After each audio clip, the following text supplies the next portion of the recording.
Uh, all right. Couple of minutes ago. Welcome back to Switch to Linux. Well, we are doing another Patreon / Think Life Media supporter stream. To join this stream, you need to be a supporter on one of those two channels, either thinklifemedia.com or on Patreon, or I don't know, maybe I'll come up with other ways as well. Like Paul did a $5 super chat. Maybe we can invite Paul on if he wants to jump on. But thank you again for that super chat, Paul. Let's go ahead and start out just with a read through the comments, because we got off to a really slow start with that last time. And then we'll jump into our topic for today, which we're going to be talking about user responsibility online. Of course, we have Brian on so far, and we have Ben on. And we may or may not see Dan. I haven't heard from him yet. And Quint said if he makes it, he'll be like 10, 15 minutes late. So let's just go ahead and jump on in. So Frost Ranger of the Frozen Realm says first, and Richard Addison also says first, I think. So, I don't know. It's fight. Let's see. Dan Kmemer is always early, and Noah has been around. Hello, Noah. Greetings. Hey, there's Dan. How's it going? We just spoke Dan's name, and he showed up. Look at that. Can you hear me? Yep, we got you. Yeah, I'm on MX Linux tonight. Oh, good. Very nice. Very nice. Oh, and there's a $6 super chat from Analog. Hello, and thank you, Van, for that super chat. Also, Frost Ranger of the Frozen Realm gave us another article. We're going to talk about that article today too, Frost Ranger, where Google is now, like we are just so bad at updating our own apps that Google's going to force us to update. It's like, when did Google become Windows? I don't know. Oh boy. Let's see. Anyone see the micro scum issue? Windows 10 Pro systems are being downgraded to home, and users are getting a message starting that the system is not activated. Really? I didn't hear about that. Anybody? You guys? We've got a couple at work that deactivated themselves, but I haven't checked yet to see if it changed the license from Pro to home. Yeah, I don't know. That's interesting. All right, let's see. Maybe find someone may post links. Yeah, I'm not sure why, but apparently anybody can post links now. I don't know if I need to check my settings or not. I kind of prefer the mods only for now. Kind of take care of it. Let's see here. Because if lucky, I don't need Windows except for the one program. Use Windows 7. Yeah. Hello, Chip. Greetings to you. I think Paul ran off to dinner. But thanks for stopping by and chatting early on, Paul. Let's see if there's anything else in there. And Saddle Ridge jumped on. Yeah, Saddle Ridge just received a copy of the new one. Saddle Ridge, don't worry if that new book frightens you. That one was 4 years in the making of the deep research. So we should be having another book out here in the next couple of months. I have Saddle Ridge looking at it, and I have my pastor at my church looking at it as well. Sleepy Eyes Vince is on. Hello, Robert Coyne. Greetings. Unchained. Echo. Is there an echo on the channel? No echo here. No echo? Okay. No echo here. Echo what? Echo. All right. What? Apparently, yeah, I didn't. Apparently, only one person. Okay, it was localized, and he fixed it. But probably running Windows. No, kidding. More people have an issue with audio on Linux. I never have. I mean, I don't know. I must just be ultra blessed on Linux or something, because I just don't have a lot of those weird issues and things like that. But all right, so those are our comments. So we're going to be talking about user responsibility online. And before we dive into user responsibility online, what do you guys think about user responsibility? Should it be our responsibility to be good, careful, cautious, thinking users, or should we let our tech companies be our nannies and our overlords and do it? I guess I tipped my hand, but anyway, Ben, go ahead. Well, I think some of the responsibility is ours, because we really have to know how to protect ourselves online. But then some of the shenanigans some of these, tech companies are doing is just bad. And they shouldn't be allowed or shouldn't be doing that kind of stuff either. We shouldn't depend on them to keep us safe, because we should know how to keep ourselves safe.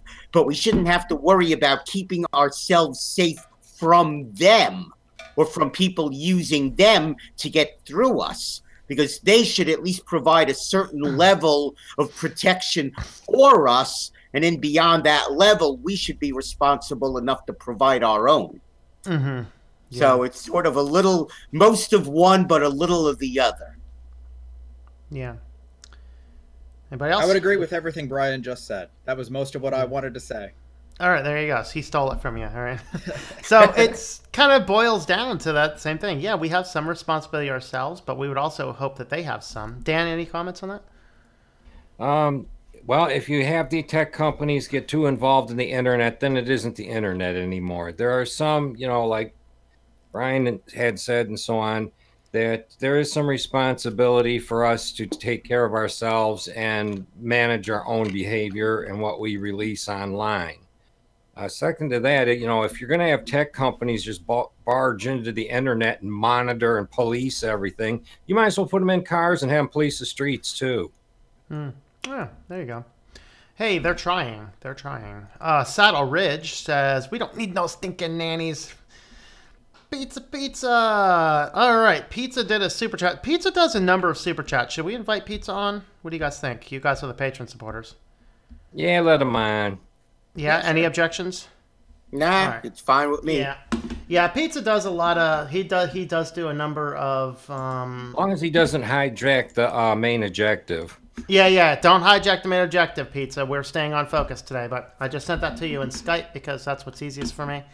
So yeah, patrons agreed, and you do a number of super chats, and anybody else that does regular super chats wants to join on, you know, shoot me a message to let me know who you are so I can recall. So like Analog, I think Paul had to go back to work, but all right. Let's see. Microsoft latest bug when automatic. Yeah, a lot of people are talking about this automatic deactivation. Do I need to do another Linux video welcoming more people to Linux? I mean, come on. All right. So our articles today, the first article I wanted to talk about, and this is the one that kind of started me, and it's kind of be like what do you mean? What do you mean? Chrome in the next version, Chrome 71, it's going to warn you if you are on a website that might try to bill you without your full consent. Now, I don't really have an objection to this, and maybe an extra couple of warnings might be good because some people are shysters and do a really good job of hiding that they're going to try and charge you extra. So maybe that's something to keep in mind. But with that being said, do we need our web browser to proactively tell us, oh, be careful, this site might be trying to charge you more money? I'm a little cautious about this. Are you guys cautious about this as well? Absolutely. I mean, when do we get to the point where people start charging us stuff before we even know what we're paying for? I think we're there in some places. That goes right on the line of theft. Yeah, in fact, there is a somewhat little known law that deals kind of with this, where, and it didn't have its exact origination, but it had something similar to, you guys probably remember the BMG music clubs and things like that. There was another big one as well, where, you know, they'd send you a CD and you could either pay for it or send it back within 30 days, right? Well, there is a law dealing here in the United States dealing with if somebody sends something to you. So it's this age-old question, you know, somebody sends you a iPad, do you send it back? Well, morally and ethically, particularly if it was a mistake, yeah. I mean, I would say you're going to have to send me some postage to send it back because the error was not mine. But if somebody sends you something and then expects payment for it, there's a federal law dealing exactly with that issue. You can't just send somebody something and then demand payment, in which case, you know, you would just order something up. So that's kind of that. So I don't know. That's my thoughts there. Anybody else? I guess part of it too is as parents of people who might have kids playing with tablets and phones and things. Why do you guys put your credit card numbers inside of phones? No, absolutely not. Nope. No. Guess what I just got, Dan? What? I just got that exciting bug with the audio volume where it'll kind of sound all staticky. We'll see if I can resolve it without messing things up. When it does it, it's like a tinny sound with its distorted voice tinny. Mm-hmm. You can barely Tom, look make at it pizza. out.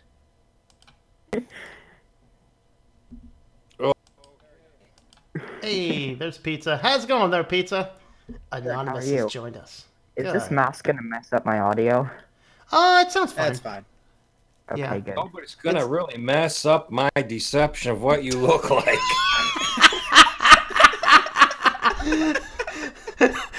Well, you know, I mean, the reality is he's been through a big fire. He's really a supervillain, and his name is V, and so, you know. Yeah, that's it, though. But, I just yeah. watched that movie for the first time like 2 or 3 weeks ago. Right? Oh, it was really? like 2 days before Halloween. Nice. Yeah, it's a movie. good flick. I really like it. Yeah, very good. All right, so Pizza, what do you think? Do you keep your credit card numbers inside of your phones and mobile devices? I don't have a credit card. Do you have bank accounts? Yeah. No. Yeah, I ask a do kid. have my PayPal on my phone. You do have your PayPal on your phone. Good. Does it have the access to do in-app purchasing or not? I don't know. Yes, that's how I do does. super chats. Okay. All right. Actually though, I found this. I found a way to get free Google Play apps, and Google has this app called the. I use this for super chat sometimes too, but they have the Google Opinion Rewards thing, and it's obviously just an app so they can collect more data. However, I lie about. I just click random buttons. I don't care. I just lie about everything. Okay. All right, there you go. All right, so I hope the Google isn't second. watching Hold on, we this. need to stay back on topic here. So the next article, courtesy of Frost Ranger, the Frozen Realm, just sends this up from Frostbites.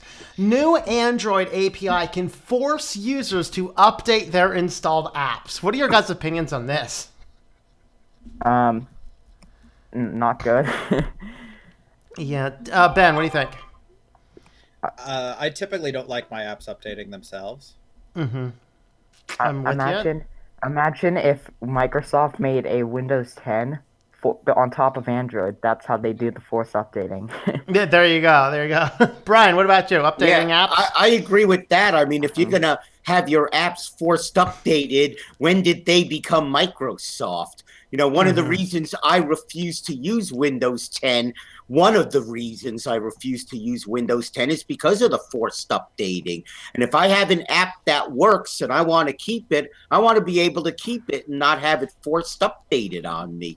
Well, the other thing though is even without this API, there's still ways to get you to force update your apps. So, like for example, on desktop, Discord doesn't do this on mobile, but on desktop, Discord, when it checks for a new version, and if it detects one, it automatically downloads the new version. And Actually, if you can't download it for whatever reason, then it can't. It doesn't let you use the desktop version until you update it. Yeah, so a mobile I app could do actually something like that. uninstalled Telegram for that same reason. Because I had Telegram on the desktop and it decided it wanted to update itself automatically. I'm like, I need to be able to turn that off. It does not allow you to turn it off, so I uninstalled it. Sorry, Telegram. Let me run this by you. Okay, everybody's familiar with iTunes, right? Yeah.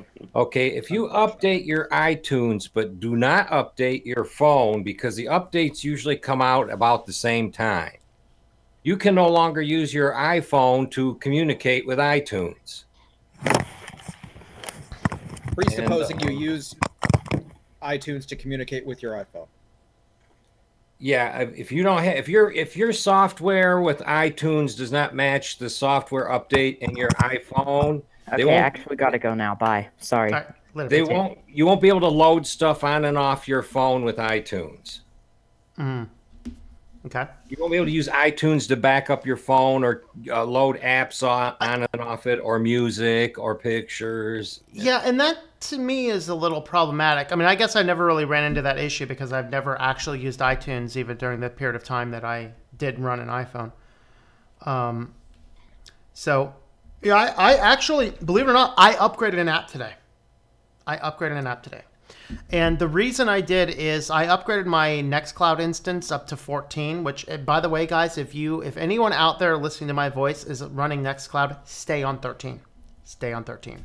14 has way more annoyances than not annoyances, but the talk application, updated quite dramatically, and I think it's probably going to be good enough. In fact, maybe pretty soon, instead of using Google Hangouts, maybe next time we'll try using the Talk application through Nextcloud, see if that works for these. But the phone on the app phone, whatever I'm talking, you know what I'm talking about, did not want to work with the new version, so I had to force an update of that one particular app. There's probably other things that could be updated, but I don't care. I don't want anything updating. So, of course, let's have a look at this article here, because I have not read this yet. Google announced a new API at the Android Dev Summit, which will soon let Android users update their apps in the background while they are using it. A new set of features will be introduced as part of the Android App Bundle tool, which will include in-app update API. The update gives a couple of options to app makers when it comes to updates. The first one provides a full screen message whenever a user starts up an app to notify them that an update is available. Oh boy, would that drive me crazy. With this API, developers can urge users to download the latest version of the app. Agreeing to it will block the use of the app until the upload downloads and installs, even though the option should only be used for important updates that require immediate installation, like bug fixes and critical security patches, but can also be used to force users to upgrade their Android app. And I have a big problem with this personally, because for me, I don't update my systems a lot because I'm sick of them trying to add new features into things. I don't want new features into things. I would be fine if it was all about security updates. Your wife just passed by. Hi. That's kind of my take on it. If it was just security bug updates, I wouldn't have a problem. But it's not. And now they're forcing it. And I don't like that at all. Let me, as the user, have the choice and responsibility. What do you guys think? I think I own the piece of equipment. I paid for it. I paid an outrageous amount of money for it if I got a flagship phone. And I should not have things forced upon it beyond my will. It's an infringement of rights. It really is. And I think if they have the right to actually force an update onto my phone, I think I should have a right to update a virus into their server. And yeah, there you go. And not be charged for it. Yeah, that would be an interesting turning the tables, because they really keep on adding stuff that we don't necessarily want, and that's the thing for me anyway. Right, and I agree completely, because when I buy a device, whether it's a laptop PC, a desktop PC, a phone, whatever, I pay the money. I should own that device. And as the owner of that device, I ought to pick what software is on it. And I ought to be able to put what I want on it, when I want on it. They sell me the device, but does that mean they're going to maintain control of a device that they sold me even after I took over ownership of it? I mean, that would be like you buy a car from a car dealer and they want to, come and take your car for a test drive without you anytime they want. I mean, it goes against ownership rights. Yeah. Dan, you have one of those cars that updates its firmware, don't you? Me? Yeah, don't you? No, I have a 2012 Chevy Silverado. It don't even have a touch screen in it. All right, I was talking to somebody online that had one of those. I can't remember. I have a friend that has a Tesla. Okay. He swears that thing gets updates when he's sleeping at night. He'll get in and turn it on, and everything on his touch screen will be rearranged, or something will be out of whack. Oh my God! Why do people spend money on Teslas at this point? Really? They think that they are getting a fuel break on fuel economy because they don't have to buy gasoline. But what they don't understand is they're adding an extra conversion to the process to buying gasoline. There's somewhere something still burning fuel to make electricity to charge their car. There's more hardware involved. Except they've got the losses in the transmission lines. Yeah, and the losses in the transmission lines. There you go. Yeah. Right. And, So- and the inefficiency of the conversion, because power plants have to burn something to make electricity. Yeah. So instead Now, of them burning fuel, they're burning from the power plant. There are a selected amount of trucks and cars out there that do run on natural gas, and the railroad companies tend to use them really heavy. the buses here in State College are natural gas. I know that. So does anybody offhand know how much power it takes to charge a Tesla? I know how much power it takes to charge a forklift. I imagine a Tesla, I don't know, more or less power, do you think? How many, what's the size of the batteries you're using? The size of the batteries in the forklifts are lead acid batteries. They weigh anywhere from 2,000 to 4,000 pounds. Do you know the capacity of them now? Yes, some of them are anywhere from 600 to 1,400 amp hour rating. At what voltage? Not though? milliamps, amps. And when they charge, they usually charge at a rate between 80 to 250 amps current draw continuously. Yeah, I guess that's a 6-volt, I think.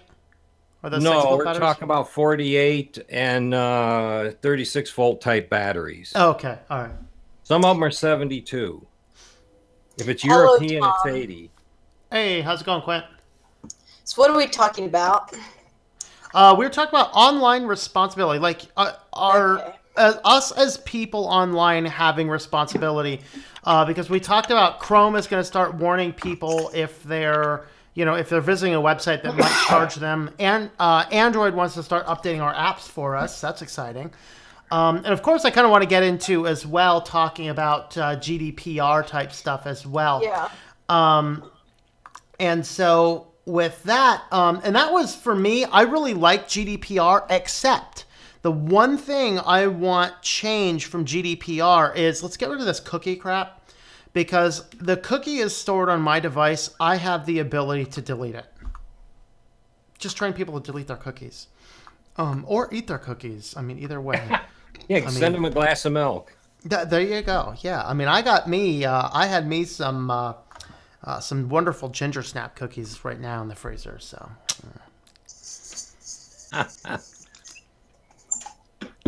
I figured out why the Hulu would not work on the Water Fox. oh, what's that? You have to enable the super cookies. Yo, yes you do. Yes you do.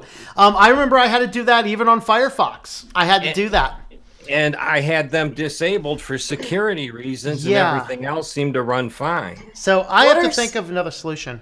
What are super cookies? They're like the little tiny ones you see in the store in the jar, except these are the size of pancakes. All right. So most technically, a super cookie is, it generally stores on Flash or in other web cache. A standard cookie can take up to, I think it's like 1 kilobyte data. Brian, you know the sizes of cookies? About 1 kilobyte. Yeah. So it's 1 kilobyte for those, and I think super cookies are 100 kilobyte, right? Mm-hmm. Yeah, and those are usually stored in Flash, which is the reason why Flash isn't dead yet, because it's too profitable for companies still. And so a super cookie enables cookie data to be shared across web browsers. So if I'm searching on something on one web browser and I'm using another one because I think that's more private, it's only private if you've blocked them both from accessing super cookies. So that's kind of the thing. And about super them. cookies are also a whole lot harder to delete. Yes. because- Yeah. So They On- tend to regenerate themselves if you don't get all of them. yep, zombie Since cookies they're is another name. distributed among different browsers. Even if you get it off of one browser, it'll recopy itself from another browser again. Mhm. They So, multiply like tribbles. yeah, Yes. pretty much. So We're- you need in Linux you use BleachBit, or in Windows Mac you use CCleaner to get rid of them. That's essentially what you do to get rid of them. So remember how you said that Chrome would sign you in automatically? Yes. So Chromium does this weird thing where I'll show you. Let me share my screen here. But what happens is that it shows the little icon, like your little picture icon from your Google account, but it doesn't sign you in. It's really weird. You see right here how it shows my little picture icon? Yeah, that. But then I it thought that doesn't usually sign meant you you in. were signed in. Huh. I'm not signed in. It just shows the little picture icon. It just imports that from when you sign into another service, and then it'll just, you're not signed in, but it just imports the little picture. It's the funniest thing. That's kind of creepy. That's Yes. eek. I feel teary Yeah. about that. Chromium might come off my system soon. Yeah, you guys can see me. You guys can see my screen, right? What I'm talking about here. Yep. Yes. Yeah. I've And been I using threw it up Vivaldi on for the. the longest time now.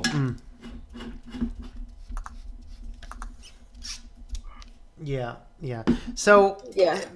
ultimately, what's your take on this? Well, how much, Quint, since you jumped into the discussion late, how much should the companies try and keep us safe? How much should we keep ourselves safe? What's the balance there, do you think?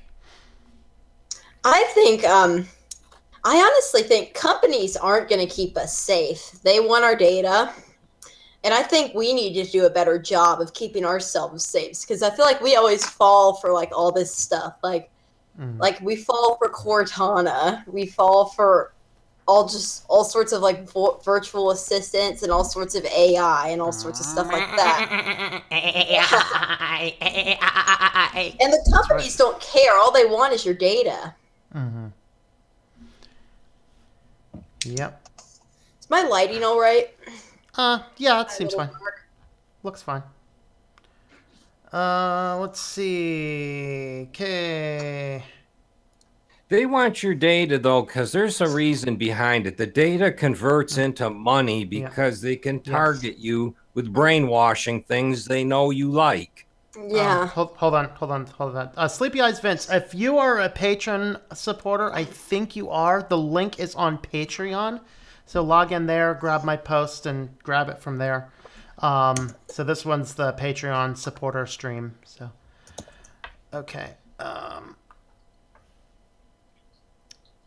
Oh, so Saddle Ridge says, how can they charge you without giving your payment info? I don't get that. Because people actually, I don't know why. Well, I mean, Pizza gave us a good reason why, but people will actually put and store their credit card information on the phone, and then all it literally takes is just to push a button on the phone. Of course, you might have to push the button on the phone and then, scan your biometrics. Yeah, that verifies it's you making the payment. Correct. And that's kind of it. I know you don't use biometrics, right? Nope. Not at all. Kitty wants to come up and say hi. Hello, peoples. Hi, CJ. I used to use biometrics on my iPhone until I met Tom. Yeah, I just spoil it for everyone, Mark Prince says, it's a trap! All right. Okay, let's see. I buy online or do banking only on the desktop and only with Astral VPN enabled. Never use my smartphone for any purchases or banking. That's probably wise. I actually do. I have an anonymous Amazon account, and since my phone connects everything through the Tor network, I have one dedicated browser for buying anonymously on Amazon. So that's the only thing that I would do with it. What operating system do you use for banking? You said you use like a special operating system just for banking. I'm presently using Ubuntu, and I kick myself in the head every time I boot it up. You should at least use Xbuntu. That's better. Yeah, well, it was just a matter of that was one of the lightest distros that I knew about and how to run when I first started using Linux a while back when I set the thing up. So, but yeah, I use Ubuntu and it's just buggy, so not a big fan. Our Russian friend says F-Droid has everything you need. Indeed, it does. I don't even install F-Droid though. I just go to F-Droid's website and download the APKs and sideload them. That's what I do. I feel like you're really paranoid about this. You should at least just have F-Droid. No, because it keeps on checking for updates, and I don't want my system to check for updates. If I feel that there's a need to update something, I will go and update it. Yeah, I have both Play and F-Droid on my phone. Mm-hmm. I actually tried to run it for a while. It just got annoying. Do any of you other guys use F-Droid or any of those? F-Droid's Play Stores? I don't. I've never used an Android device. I don't have a device that can take it. Yeah. Brian, what about you? I don't use F-Droid. Basically, I use my phone to make phone calls and text. This is so weird. That's pretty much it. Yeah. You know, I have an iPhone. I let the cat out of the bag. I'm not going to run out and spend a bunch of money on a phone that still works, even though I use less of the apps on it. Yeah, well, and the thing is that, too, unless you're going to wipe it and put Lineage on it, iPhone is more secure than Android, in my opinion. You can't put Lineage on an iPhone. Oh, I thought you said you could put Lineage on unless you're going to wipe it and put Lineage on it. And, I wish you could put Lineage on an iPhone. That would be fun. There's some things with an iPhone that are allowed that are not really allowed on a Google phone. Like where I work, they hand them out because they can put tight restrictions on how they're used. Yeah. And they can also monitor the data that goes through them and, weed out anything that's inappropriate. They have apps from the App Store at Apple that are for corporate enterprise use. Yep. Yeah, and that's I'm trying to think. My friend of mine's company, he swears by iPhone, but his company actually gave out Android. So he's like, yeah, as long as it's free, I don't care what it is, because he doesn't use that stuff anyway. Mike W says, what I find annoying is not finding a description of the content of the update. Like Facebook, right? Facebook's like security fixes. Like if you look at their changelog for the last 100 versions, it's all security fixes. It's like what? They need to say something more. This is one thing I agree that every app needs to do. Say more than just security fixes. Like say what the bugs are, like what they fix. Exactly what you fixed. Yeah. So that's what I just put the new talk app. Security fix could mean more trackers. And that's the concern, because now that Google app developers have the ability to force you to upgrade their devices because we're not taking user responsibility, now with that in mind, we have we can have stuff forced on us that we didn't want. Like, for example, I think, I'm not sure if Dan is AFK or not, or if it's just his camera went away. Oh, you're here. Okay, your camera went away. Don't you have a software package for Windows that you need on a certain version? A software package for Windows for a certain version? Yeah, I thought you ran something on Windows, like accounting on software on Windows. Oh, yes. There was this program that was built very well by Microsoft. It was called Microsoft Money. Oh, I remember it. Yes. It was the best laid out financial piece of software as far as accounts and laying out a checkbook on a computer screen that there was. And there are lots of people to date that still use it, even though it's not supported anymore. Yeah. I found a whole support group that uses that. And again, I have to use iTunes. Requires either I get a Mac or I use Windows. Yep. I wish Apple, I don't think they're ever going to do this because Apple does not seem to support Linux at all, but I wish they would come up with something for Linux users. Apple doesn't like Linux. Like, there's no mention of the word Linux on their entire website. Yeah. Unlike Microsoft actually cares for people on Linux. Like, there's Skype for Linux. Yeah. Yeah. That's true. But yeah, actually, I know a guy, he still uses an old version of QuickBooks, like maybe like QuickBooks like 2 or something on Windows 95. He just has it on an old laptop. Just doesn't do anything but keep his accounting software. Yeah.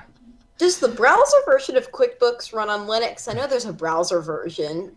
Yeah, the browser version does, but of course, I wouldn't ever use that. I use QuickBooks for my one business. I use GNU Cache for the other one.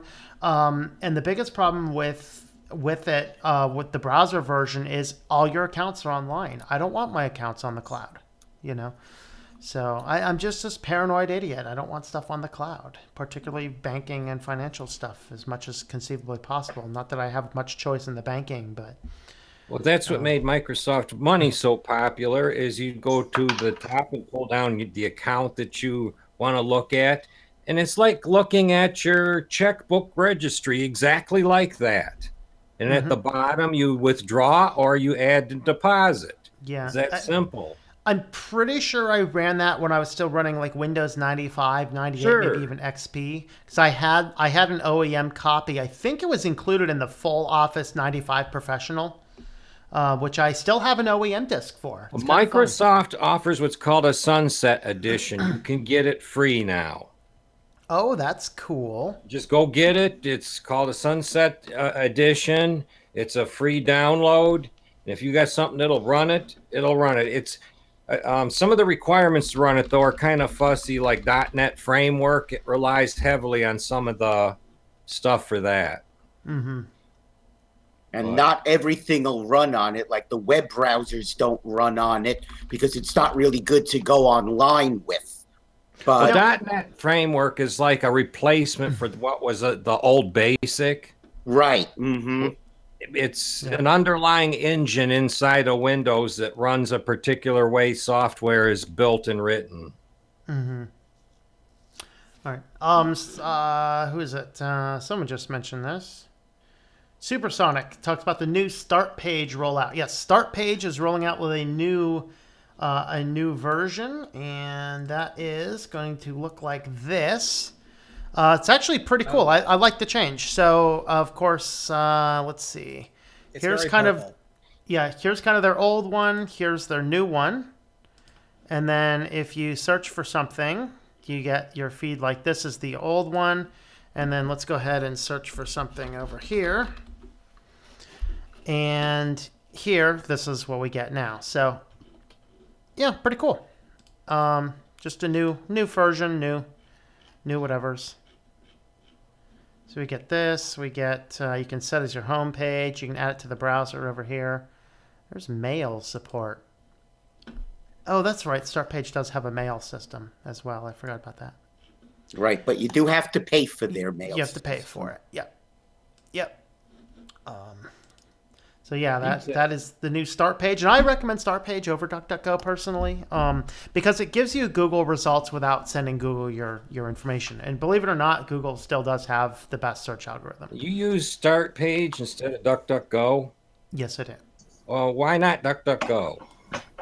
It has to do with for the longest time, it was just DuckDuckGo was too atrociously ugly to do anything with.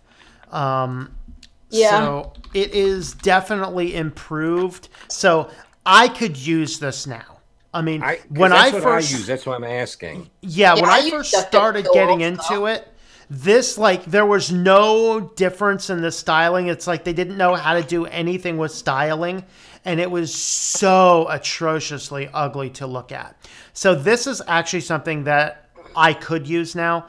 The results are going to be a little bit different. The DuckDuckGo results are going to be closer to Bing type results versus StartPage is going to give you like Google's results without the personal data. So I don't necessarily have anything against DuckDuckGo at this point. It's just I like StartPage, no reason to change. Well, my understanding, and I could be wrong, DuckDuckGo started out as a Tor browser search engine before it became mainstream. I don't think that's the case. It is one of the few main browsers that supports Tor browsing, though. I'm not I mean, it might have, but you know what? Packaged with every Tor browser that I downloaded and played with. Yes, it is. It is always in there because it's always had the ability to search it. You know what? You might be right about that because what I do know about DuckDuckGo and Tor both come from Pittsburgh. Mm-hmm. Yeah, I use DuckDuckGo. I've been pretty happy with it. Yeah, it's my default search engine, and it has been for a couple years now. Yeah, I don't have anything against it anymore. It just used to be ugly as all get out. StartPage don't have the autofill when you're typing in the search bar, where DuckDuckGo picked that up and started using it like Google does. Their new version does.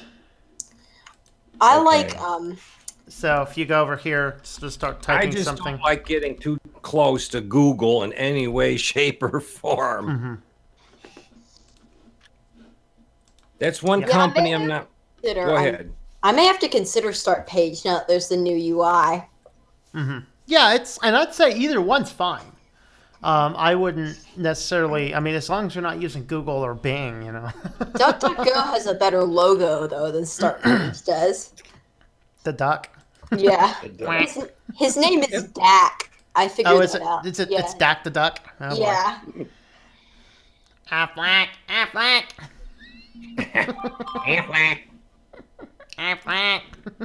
Oh, when I set up Skype the other day, I had the option to, like, there's so many from the last time I tried Skype, it was like so bland and everything, and then when I set it up the other day to talk with you, there were just so many options. Like there's this very weird colorful theme, and there's like Cortana integration now and all this stuff. Oh yeah, I had to turn off Cortana. She was creeping me out. Yeah.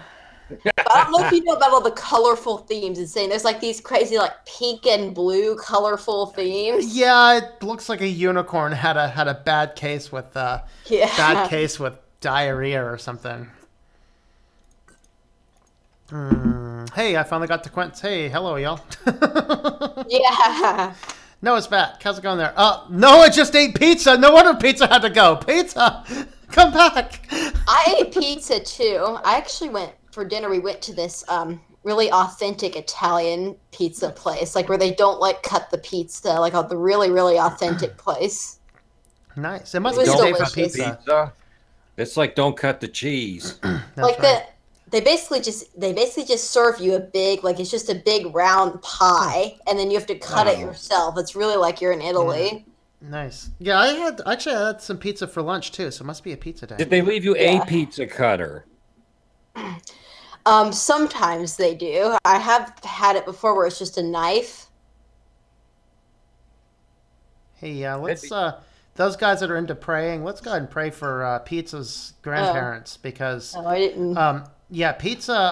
Pizza's one grandparent's house got taken up in the fire, and now there's a fire in the other town with the other grandparents. So Pizza's grandparents are having a bad year. Yeah. Let's pray for Pizza's grandparents. All right. Let's see. Okay. Somebody's phone is going off. Yeah.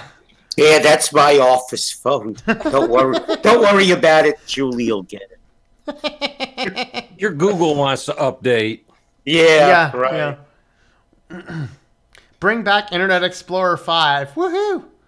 Well, Internet Explorer 5 had a pretty bad rendering engine. All those old Internet Explorers had terrible rendering engines. Well, the worst was 7. The best way to build a website on Internet Explorer 7 is build it out on everything else that looks good. Take a photograph of it and just paste the photograph in the website for Internet Explorer 7.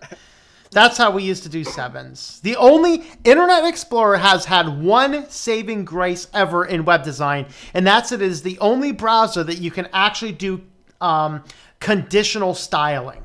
You can literally put in code in your website to only trigger on certain Internet Explorer versions. So you can say, oh, this one's Internet Explorer 6. Let me load the Internet Explorer 6 fixing style sheet.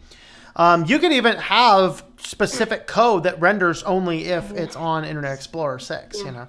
I started using a peer-to-peer web browser called Beaker. I don't know if you've ever heard of it before. It basically is for the peer-to-peer web, where instead of HTTP URLs, you have DAT URLs. DAT. I'm going to interrupt you for a second. Sleepy Eyes Vince, if you can't get that link to work, send me an email on my contact form on the website, switchlinks.com/contact, and I'll get you in since you're a Think Life Media supporter. Yeah, go ahead and send me that email, and I'll be monitoring for that email. All right, go ahead. Sorry. It's really cool, though. It's basically a peer-to-peer web. Like, it's pretty much self-explanatory, but it's really, really cool. And web pages load so much faster.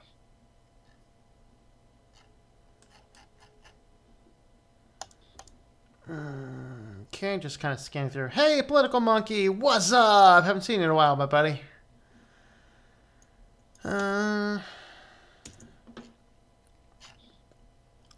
Oh, using last week's link. Oh. Yeah, this week's link. Use this week's link. So if you're around, Stevens, or Sleepy Guys Vince, I guess it is.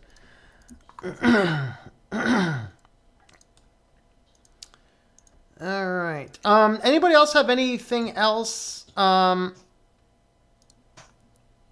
else have anything else to say on user responsibility? They should have some. Yes. They need more responsibility. They need to realize that these companies are all tracking you. Yeah, they need to have an understanding what's going on out in the real world and how to protect themselves a little bit. Yeah. Well, the companies are just one issue. You also have all the other countries on the planet that are now connected to our internet as well. So you need to be on guard about that as well, especially, you know, if you're online gaming, you don't know if you're gaming against the guy next door, the guy in Canada, or the guy over in China. Mm-hmm. And that could be a good thing. That could be a bad thing. I don't know. I mean, the good thing is I have friends all over the place. I don't even know where half you guys are at. So, you know, Yeah. and that's the cool part. And of course, the bad part is sometimes we do sacrifice more personal relationships for that. Yeah. So it's kind of an either way. Hoisteen says, "I can do that for you, Dave."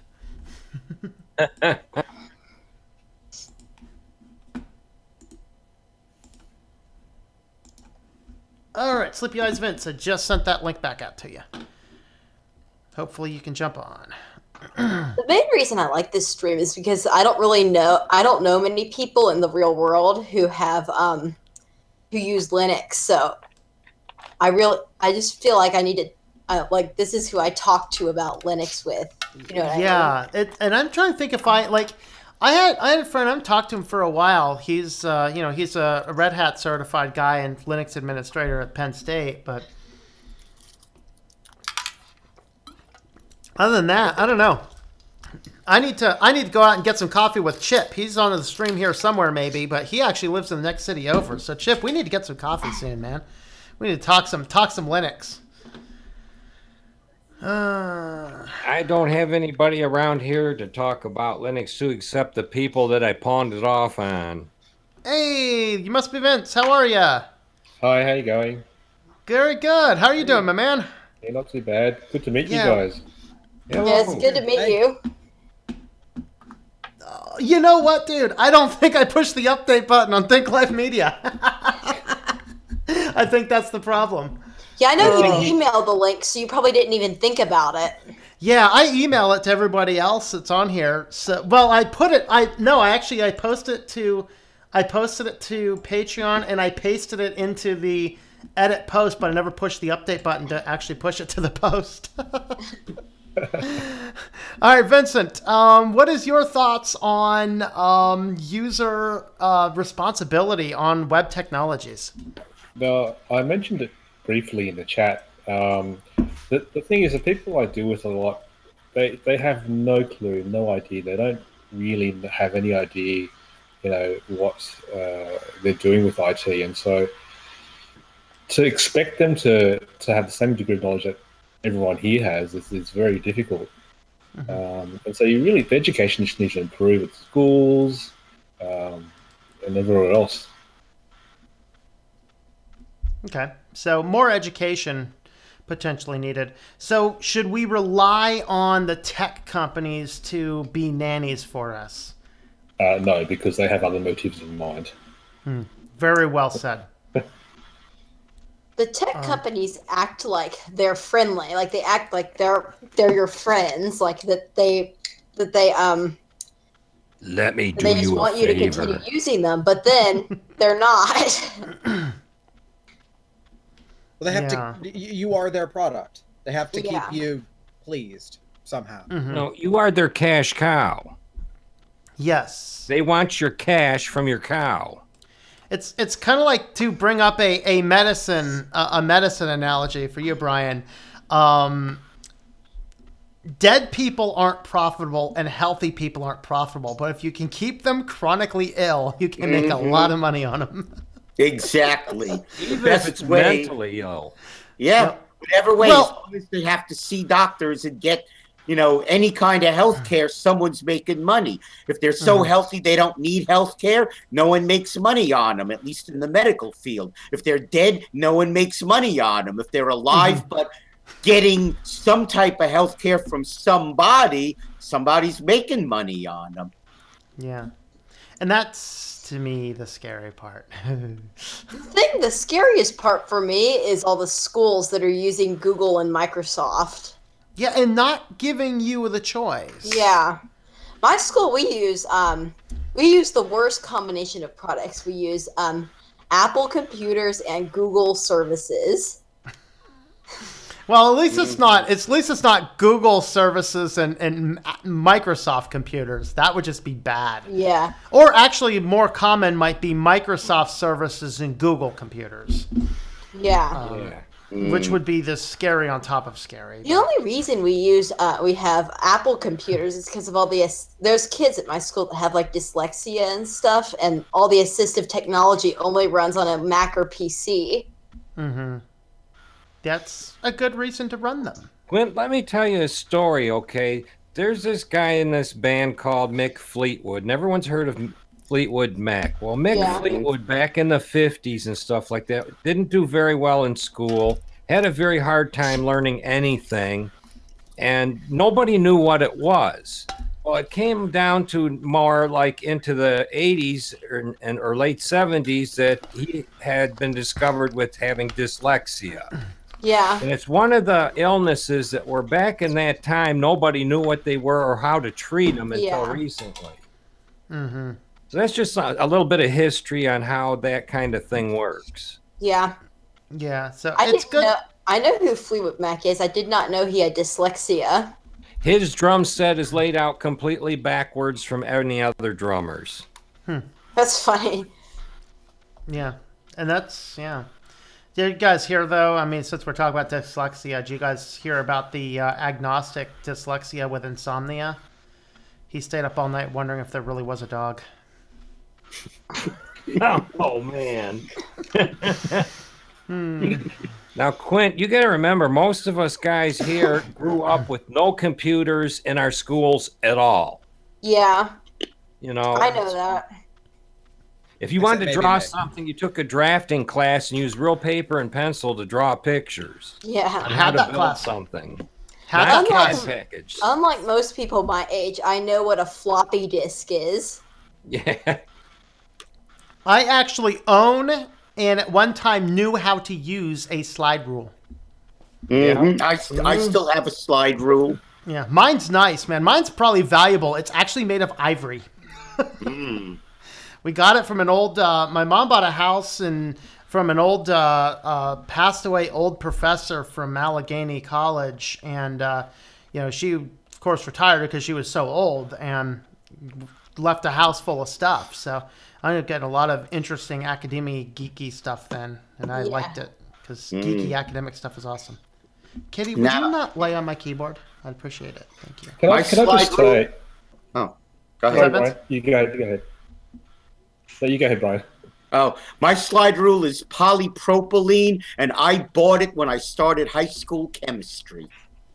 And that's all we had back Wonderful then. class. Wonderful class. Yep, I remember it well. I was going to say, the reason why I joined you guys is one of the...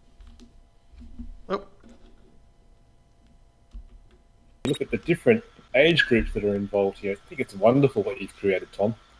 Well, thank you. I appreciate it. Yeah. My apologies if our sound cut out. The cat actually muted my volume. I couldn't hear. I don't know if the rest of you guys could. Tom speaks a language that covers all ages. Yeah, and that's true. And that's kind of what I've always tried to do. I don't want to exclude anybody because they're young, and I don't want to, try and talk over anybody's head. And I try and keep a good balance back and forth. And it's not to mention that I've learned so much from everyone here as well. So I wanted to give something back. Well, that is good. We appreciate you jumping on. Is Pizza a supporter? Not on Patreon or Think Life Media, but he does super chat quite a bit. Yeah. So we invited him on because he asked in a super chat. So like, yeah, I guess we can do that. Yeah. Yeah, I think pizza helps you out in other ways too. Doesn't Absolutely. it, Tom? Yeah, yeah. Pizza's a good guy there. So. Yeah. Kitty, you need to stay away from my keyboard. Really. Cat got keeps stuff on- to say. See, have you ever just had your mouse like on the chat window and CJ just types something random in there? Yes, actually, every now and again when he does that, I actually push enter to send it, and then I say the cat did it. Cat-like typing detected. Yes, he likes naming volcanoes, right? You guys ever see that oatmeal cartoon? Cat names the volcano. You see the tail just waving on the screen. Yep, Yeah. it's the fuzzy snake. Call it the fuzzy snake. Honestly, I really wish I had found out about your channel the day you created your channel. Because I've been using Linux as long as you have, and I only found out about your channel like maybe 3 months ago. Yeah, well, it's. Like you had just moved right when I started watching your channel. Oh, really? So Yeah, that's you just moved. not long ago. Yeah. All right, so here's how cats name volcanoes, right? How to name a volcano. So we got the guy here, the global volcano. He's adding a volcano, doesn't know, goes to get a cup of coffee. The cat walks across the keyboard. And that thing erupts. Hey, Quint, don't feel too bad. I've only been watching Tom's channel since last May. I can guess that's when I started watching, because in March is when I switched and started looking for YouTube channels for help. And I just side of the country. And then I decided, well, I'm going to support the YouTube channels that are on my side of the country only. Yeah. And there you maybe go. if there's a really good one on the other side of the country, I might add that one in later. Well, you still support pizza, and pizza is on the other side of the country. Yeah, now I'm and on the then I other send side. them a gift. I'm on the other side of the world, guys. Yeah, what time is it where you're It's at? currently midday on Friday. Midday on Friday. All right. Friday. So how's Friday so far? What do I have to look forward to when I wake up tomorrow? Well, I'm having a beautiful day here. It's about 20 degrees C, beautiful sunshine. Nice. Trump's still president. Yeah, we're sorry about that. No kidding. Yeah, right. Right No, I now don't it's mind. about 8 o'clock on Thursday. Yeah, absolutely. No one understands concept of Linux, no matter what. Oh boy, but Google needs to fix this comment feed. They need to stop doing other stuff till they fix the comment feed. I really wish they would save your live chat preference. Oh, I know. I'm still on it- Top Chat, by the way. I'm the guy who always like reminds you to change to top or to live chat. Yeah, and you weren't on when we started, so I'm still on Top Chat. Well, you know what? I get no difference which one I select. It still runs the same. Yeah. Oh, Supersonic, School Block, StartPage, and DuckDuckGo. Cerex, man. No, don't go there. Cerex is bad. I made the mistake of trying Cerex on a live stream once. I had to pull the video and edit it.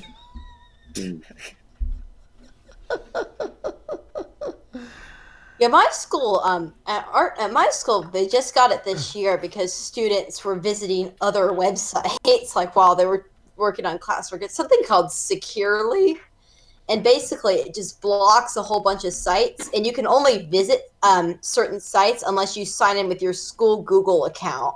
Yeah, I think that's what they're using at Pizza School. He found fun ways around it, but Yeah, Now, I haven't found the way to. It's actually pretty easy to get around it. You just use a VPN. yeah. That's what a lot of the kids. It doesn't as long make as sense they for us don't 'cause block the VPN you're using. It But doesn't work with Proton, which is the one I use. yeah, The ones that it works for is Hide Me and Nord. Those both work. okay, there you go. And if all else fails, you have a DigitalOcean cloud, just build up a VPN on a droplet. That'll work. Yeah. It doesn't bother me though all that much Yeah. because when I need to use something that's not that's blocked, I just switch to my hotspot. Yeah, that 'Cause, works. yeah, we're allowed to have our phones out. So I can Yeah, just do that. some schools do, some schools don't. Out here, I don't think they care if you have your phone. In fact, I know they don't because I text a friend of mine every now and again. Well, I try not to text him, but he'll text me during school stuff if there's something important. So Yeah, the we. Oh, go ahead. Yeah, I was going to say the reason how I found you, Tom, was at work we run these thin clients that connect to a Windows server. And what I was trying to do was trying to get something to get around that myself, and installing a Linux on a USB was going to be the way to do it. And that's how I found your channel in the first place. Oh, good. And that worked really, really well to get around stuff. I don't know how it would work at a school if the network's not down.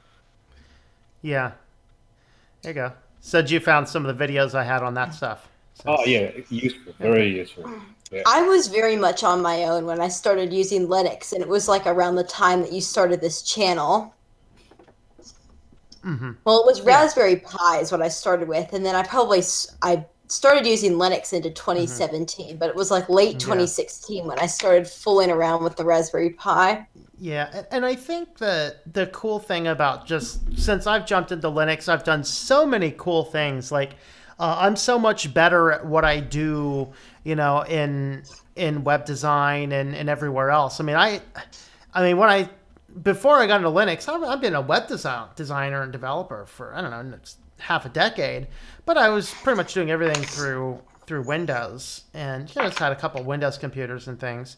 And then now with Linux, I'm running a custom router, an entire NAS system, which feeds and serves all my media files everywhere across the whole place. Of course, I have a Raspberry Pi connected to the TV. It's just totally awesome, the things that you can do in Linux. We still use the ISP supplied router. Well, it's Xfinity, so they provide a gateway, which is annoying. Yeah. I have them, and I will not let their routers on my system. Did they try to install a router when you got them to set up the Wi-Fi? I've never let them come over. I keep on telling them, you don't need to send somebody over here. All you need is the MAC number. I'm going to read that to you. And so I've never let them over here. Okay. Even when it comes down to hooking the thing up, I know how to do that. Come on, man. So do all that kind of stuff, and then tell them we need the service over.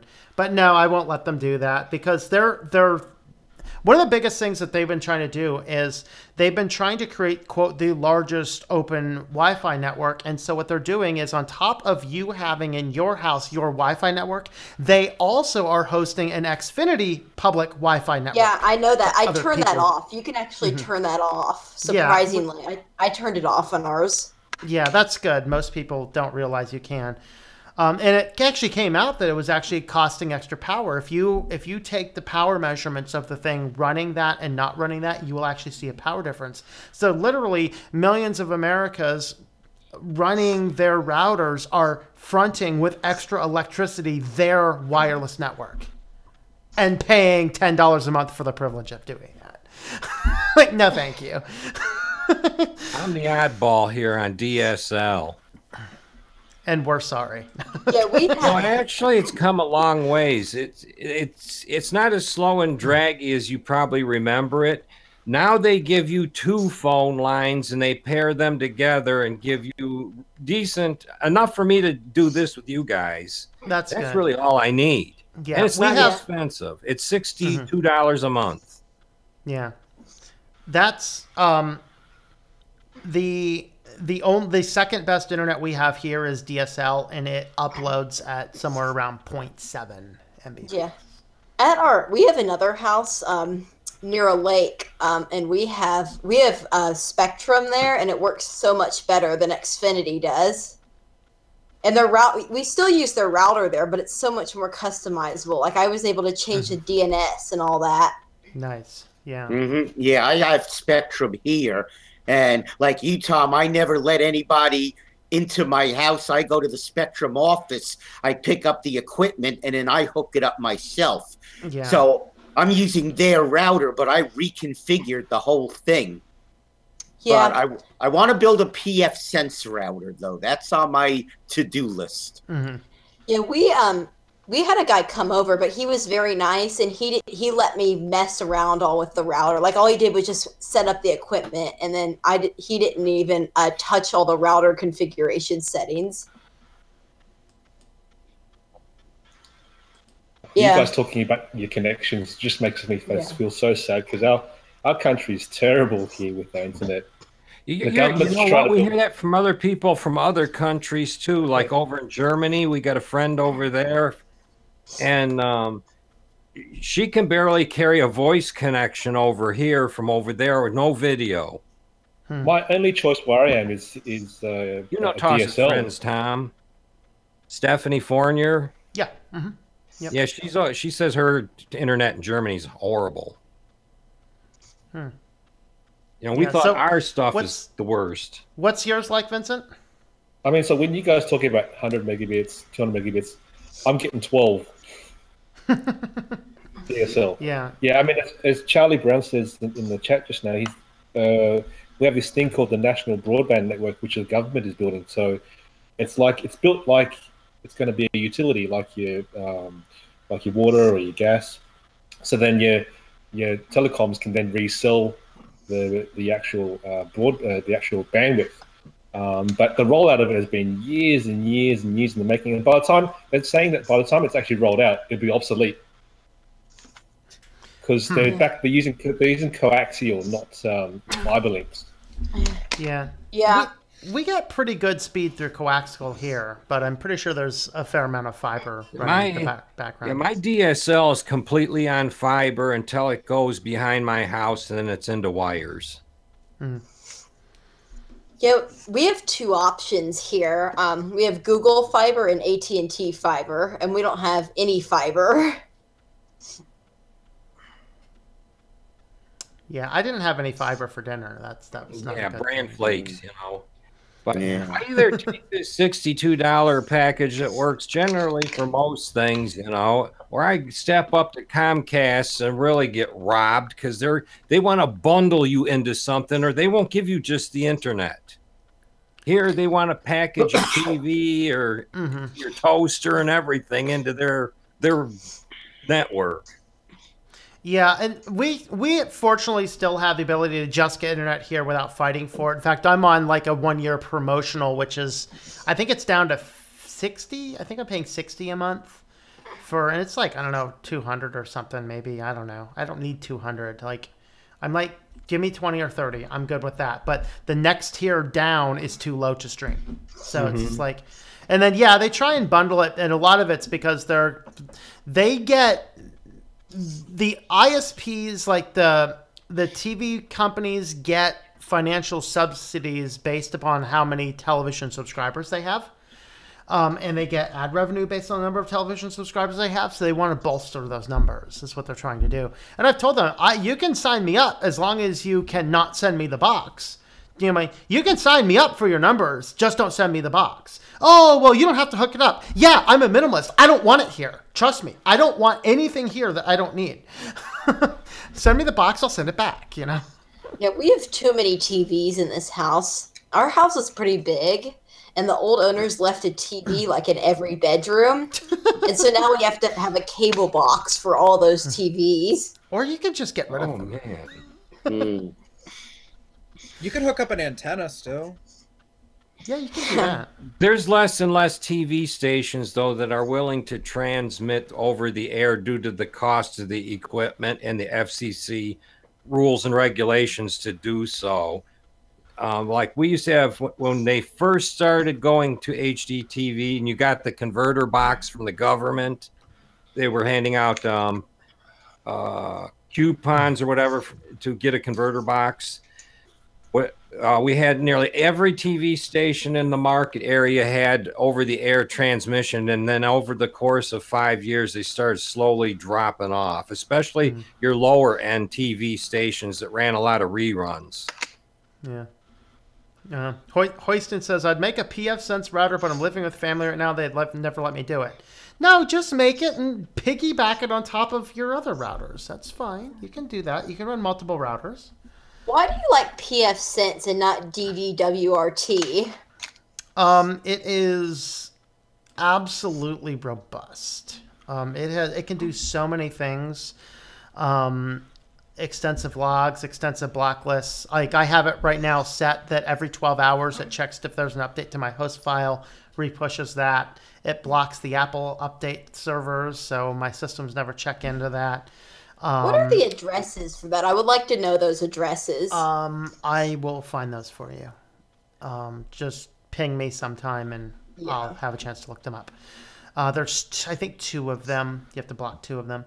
And then just advanced routing functions. There's just so many things you can do with it that are very useful. So I assume DDWRT probably has better network. Like, you know how you always complain about pfSense not having like very good like strength and everything. Yeah, just the wireless, because it's based on wireless. BSD, and BSD does not support Wi-Fi nearly as well as Linux does. Yeah, so that's what I was saying is DDWRT probably has better Wi-Fi. They probably do, It depends but on the device. Yeah. but I'm running my internet down through a Wi-Fi extender, which is also runs through gigabit, and that runs better than any of the other devices I get. That runs a 300 Mbps AC network versus the device that I have, if it were working perfectly, would at best be an N. So that's why people on pfSense just say get an external device. And some people running pfSense are against having Wi-Fi in their house anyway. So Okay, I got a good stumper for you guys. I got off the Ubuntu Mate for a while and decided to try the MX17 Linux.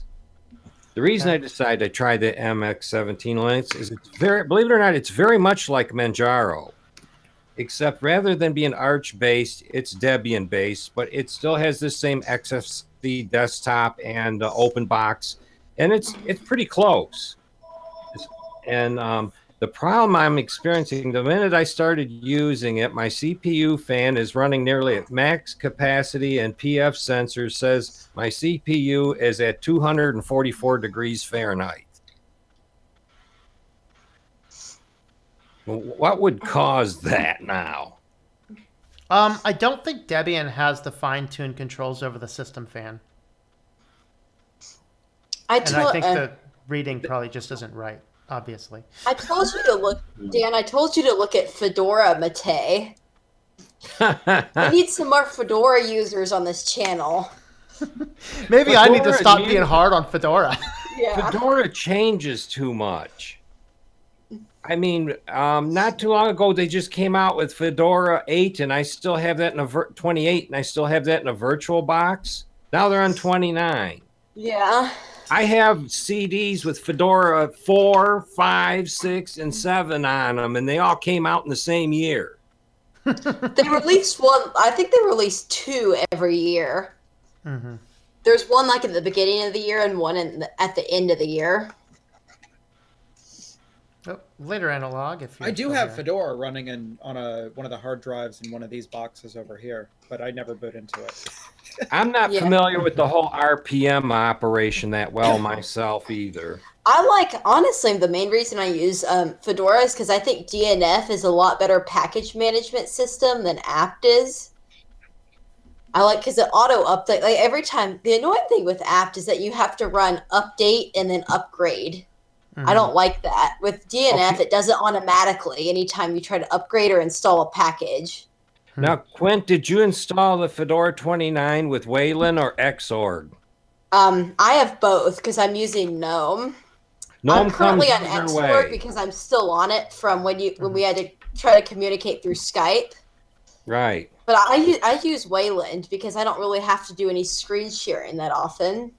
Yeah, they say the Wayland does not work with OBS either. No, it doesn't. I have OBS. Yeah. It does not work. And did you have to switch to Xorg to get that screen sharing to work on Skype?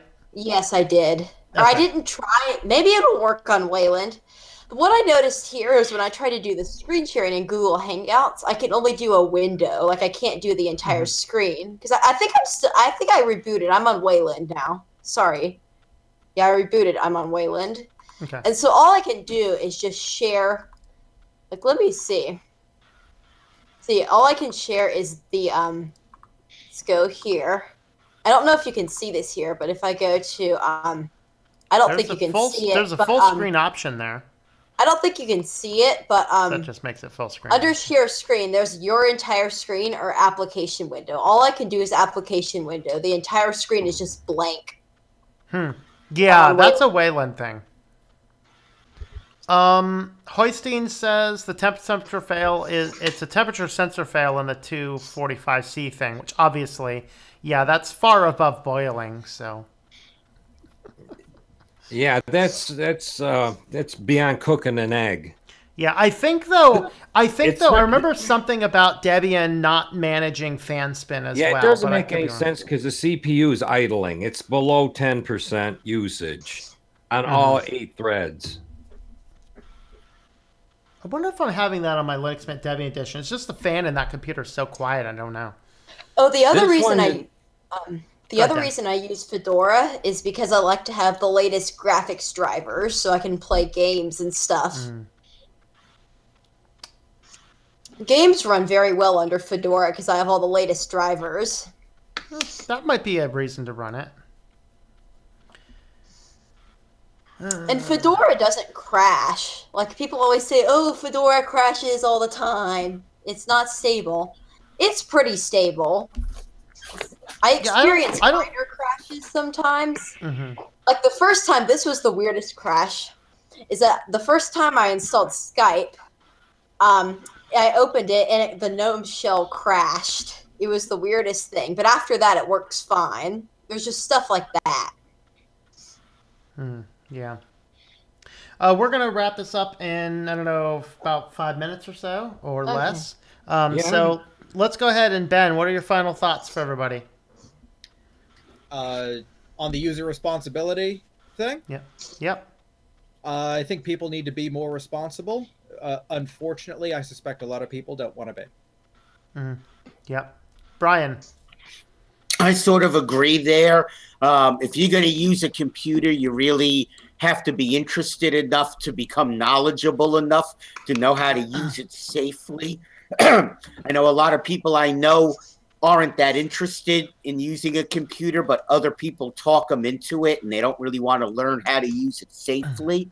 But it's like with anything else, if you're going to do it, you got to know the safety rules, and you got to know if you get emails, you know, that ask you for stuff, don't click on links and don't do stuff with people you don't know or companies you don't know, because, you know, you're looking for trouble if you do that.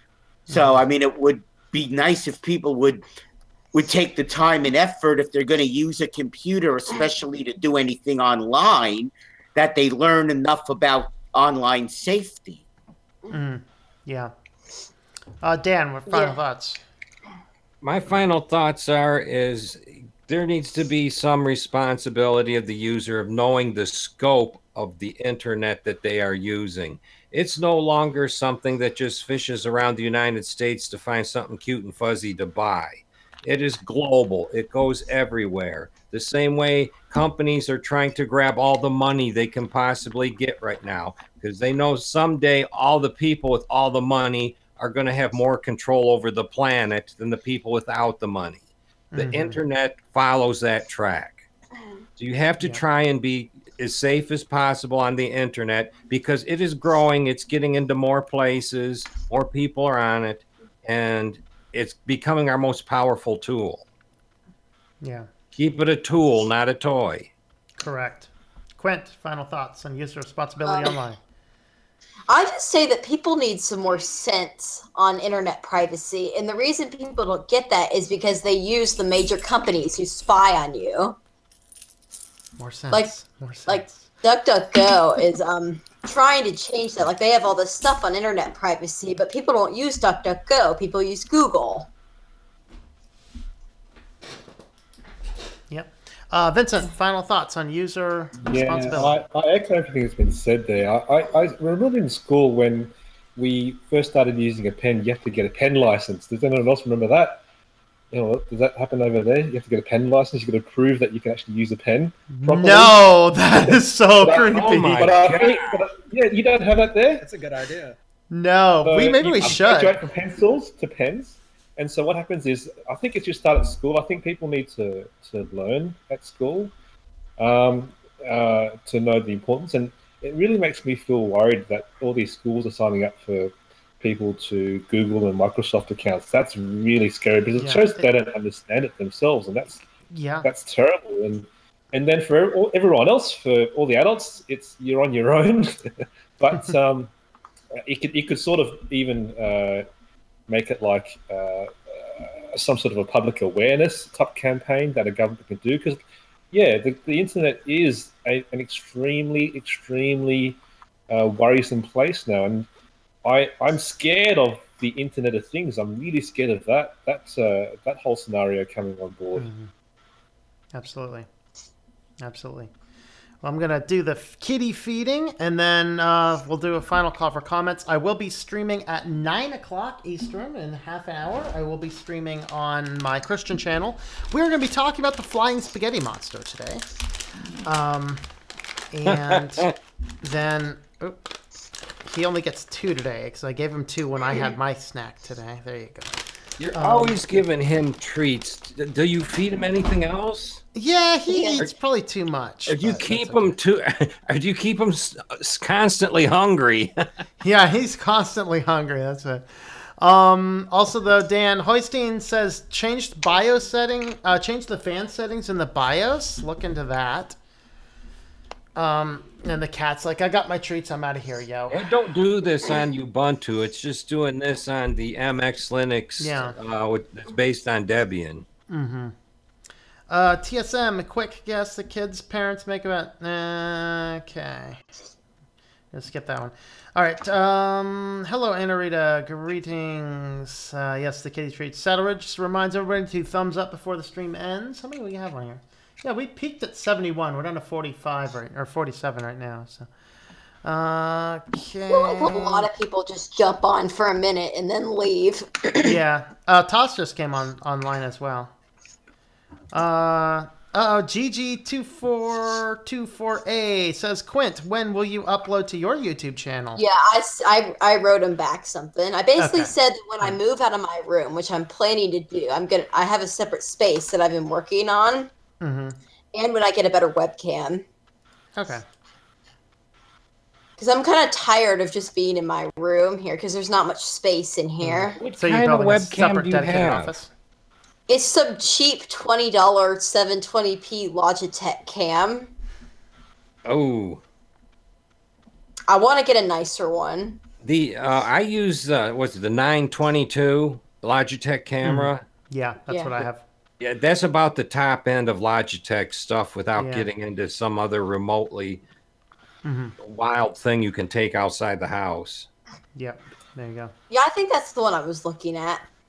Oh, Dan, Matthew Moore. Hello, Matthew, by the way. He says, change the kernel. Older Debian kernels had the thermal issues. So if you change the kernel on MX, that might fix it. You know what? I was just thinking about that in the back of my head the whole entire time I was talking to you guys, is maybe my kernel's causing this. Because my CPU's doing nothing, but it's baking an egg at 245. And the fan here is blowing cold air all over my leg because I don't put the sides on my case. Yeah. Oh, and I'm going to go ahead and wrap up the stream. I'll hang out with you guys for a little bit longer, but we're going to go ahead and wrap up the stream. Another thing for GG2424A is that I was going to say something. What was that? No, I just completely forgot what. Oh, it was. Sorry, I just completely forgot what I was going to say while remembering what his name was. All right. Keep the chat window open. If you think of it, throw it in the comments. It was that I don't have enough time. I'm very busy. That's what it was. I don't have a lot of time to do stuff like this. That's oftentimes some challenges with most of us. Yeah. All right, well, we're going to go ahead and wrap up the live stream part. So thanks for coming along, guys. And tomorrow should be news, if I can find enough news articles. It's been a slow week because of politics, and we ain't talking politics on SwitchedtoLinux tomorrow. Not a chance. I'm sick of it. Well, I'll go jump the White House fence and cause all kinds of trouble, so you'll have some news. Oh, great. Awesome. Thank you. I appreciate that. Let me see if I can find some articles and send you them. Yeah, if anybody has some fun articles, absolutely. I'll look through Pocket. but- That's what I do a lot. There Is you I go. actually Problem like is- Pocket. I have a day job and I don't have enough brain to go around to think about other things than getting my regular work done. Yeah. All right. Well, we're going to go ahead and end this. You can come along on my other channel, which is called Our Walk in Christ, a Christian discussion on the Flying Spaghetti Monster today in about a half an hour. So we will talk to you guys over there. Thanks, guys.